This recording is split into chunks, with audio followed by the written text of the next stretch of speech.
Hello বন্ধুরা, আমার ভাইয়া আমাকে ছোটবেলা থেকেই খুব ভালোবাসতেন এবং আমিও তার খুব কাছাকাছি ছিলাম। আমি মা-বাবার চেয়ে তার সাথে বেশি লেগে থাকতাম। ধীরে ধীরে আমি বড় হতে থাকলাম এবং আমাদের বন্ধুত্ব আরও গভীর হতে লাগল।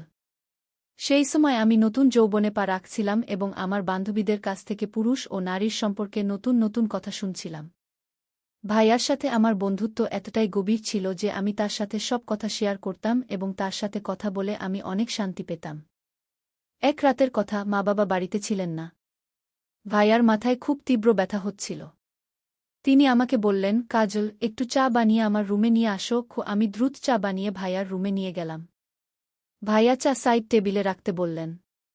আমি চা টেবিলে রেখে ফিরে যাচ্ছিলাম, তখনই ভাইয়া আমাকে ধরে ফেললেন এবং বললেন, আজ বাড়িতে কেউ নেই, তোমার নিজের রুমে ভয় লাগবে। তাই আজ আমার কাছেই শুয়ে থাকো। আমি তোমাকে একটি ভিডিও দেখাব। ভাইয়া আমাকে তার পাশে শুয়ে থাকতে বললেন। আমি তার পাশে শুয়ে পড়লাম। ভাইয়া আমাকে ভিডিও দেখাতে লাগলেন। সেই ভিডিও দেখে আমার ভেতর হঠাৎ অস্থিরতা তৈরি হল। তারপর ভাইয়া আমাকে বললেন, এখন আমরা দুজন মিলে এমন করব।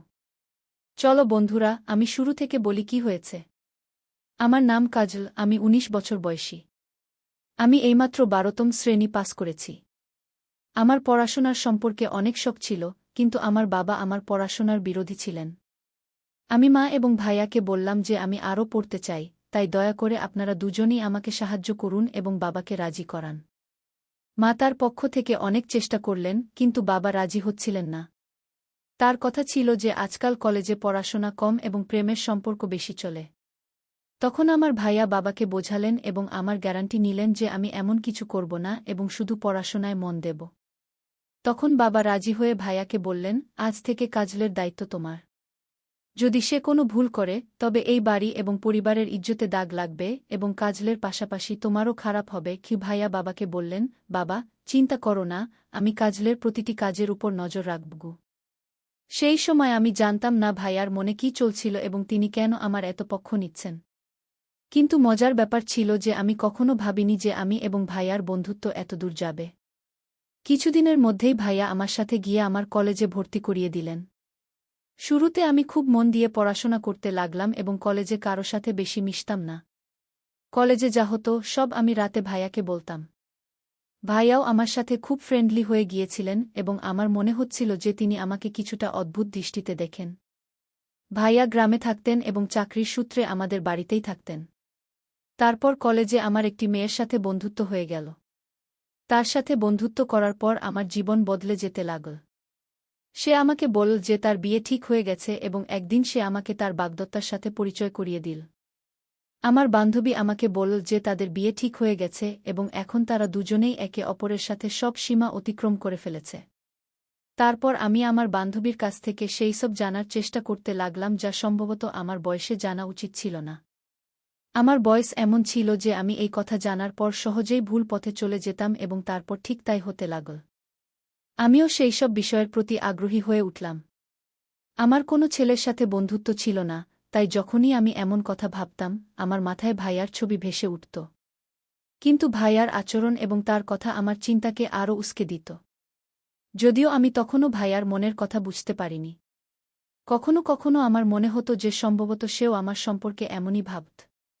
কিন্তু কখনো কখনো তার আচরণ আমার প্রতি খুব কঠিন হয়ে যেত।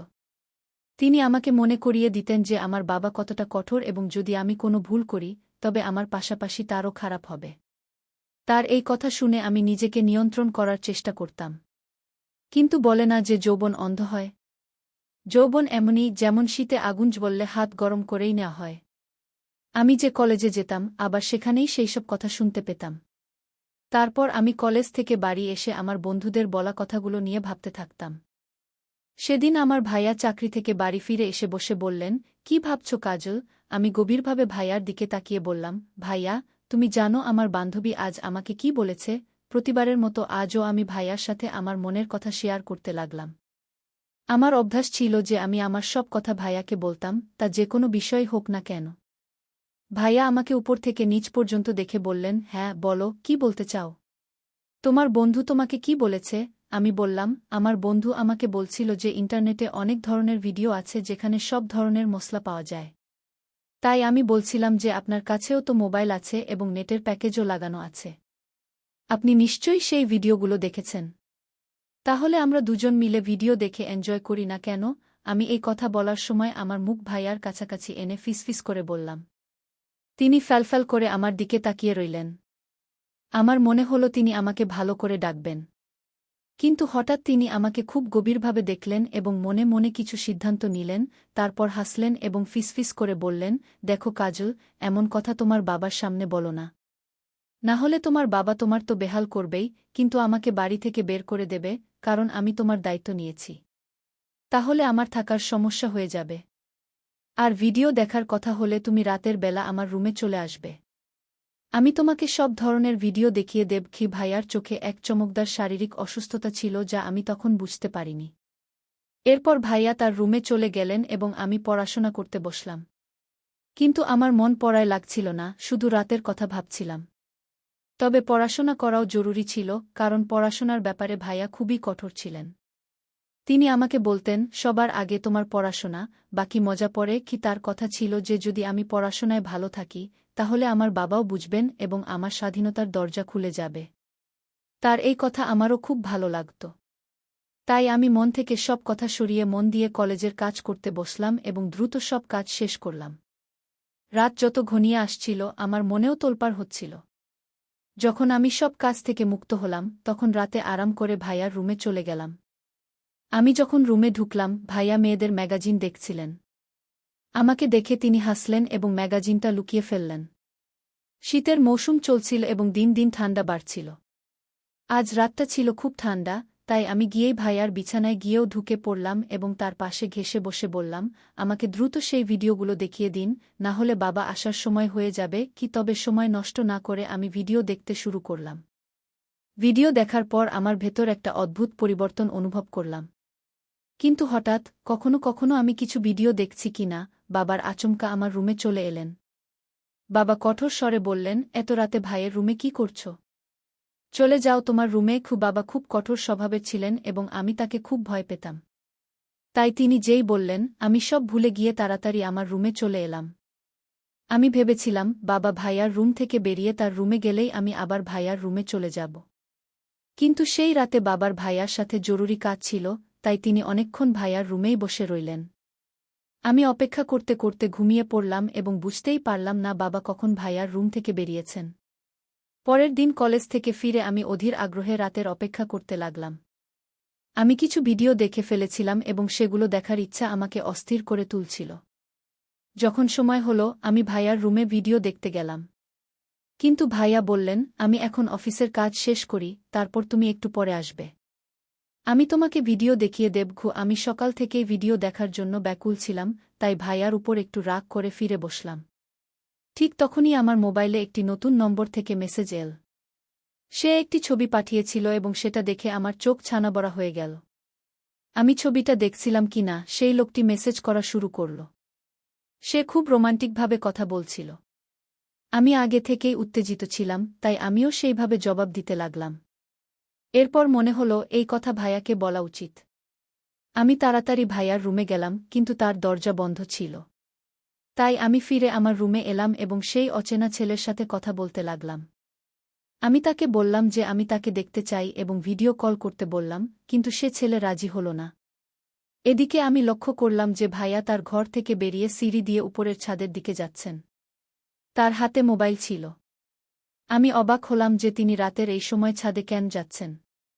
রাত 12টা বাজে আর আমার ঘুমও আসছে না। আমার মনে সন্দেহ জাগল যে না জানি ভাইয়াই আমাকে নতুন নম্বর থেকে মেসেজ করছেন। যাই হোক, আমি এই ভাবনা ভাবতে ভাবতে ঘুমিয়ে পড়লাম এবং একটি স্বপ্ন দেখলাম। স্বপ্নে ভাইয়া আমার সাথে ছিলেন এবং আমাকে কিছু কাজ করতে বলছিলেন। এমন সময় হঠাৎ আমার চোখ খুলে গেল। সকাল হয়ে গেছে আর আমি দেখলাম ভাইয়ার মেজাজ খুব ভালো। তিনি আমার সাথে হেসে কথা বলছিলেন।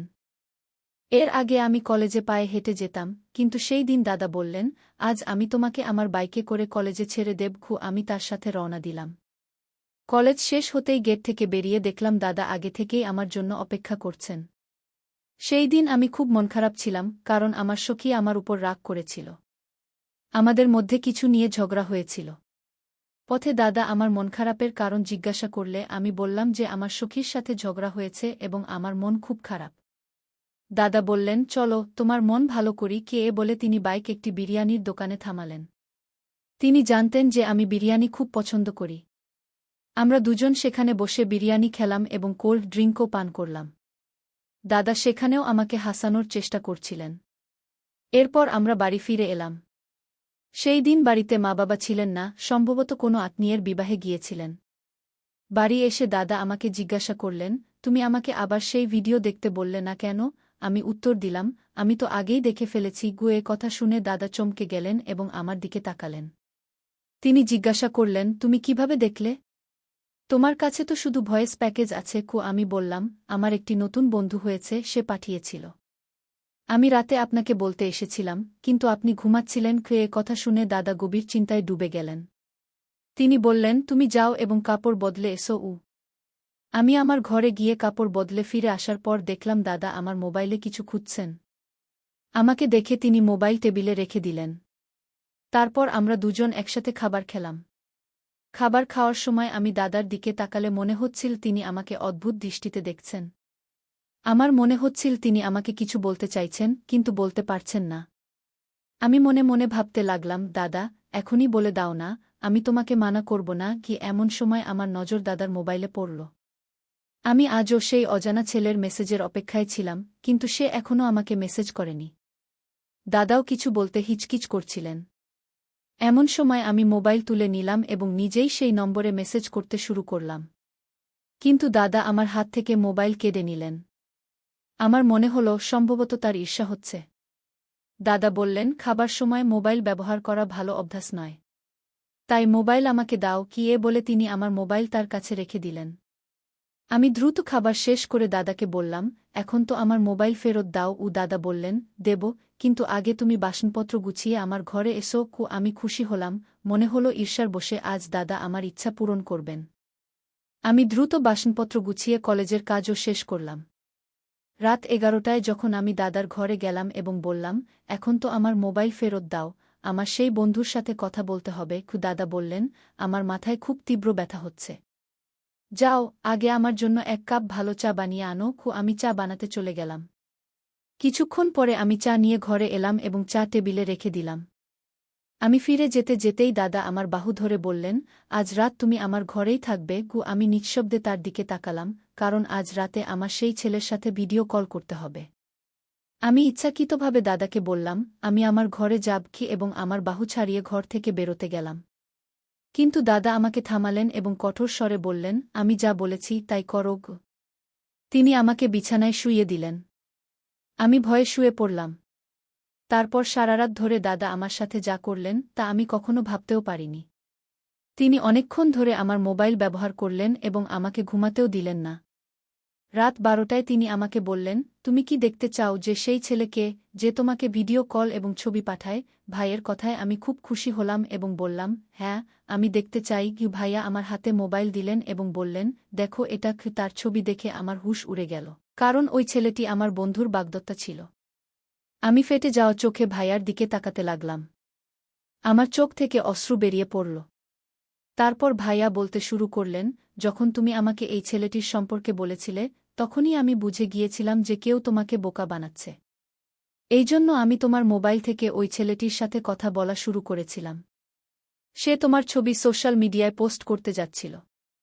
যদি আমি তাকে ভয় দেখিয়ে ধমকাতাম না, তাহলে তুমি ধ্বংস হয়ে যেতে এবং আমাদের পরিবারের সম্মান নষ্ট হয়ে যেতে। তোমার বাবা তোমার এবং আমার উপর যে প্রভাব ফেলেন তা আলাদা। তোমার বয়স ভালো জিনিস শেখার। এমন খারাপ কথা এবং কাজ থেকে নিজেকে দূরে রাখো।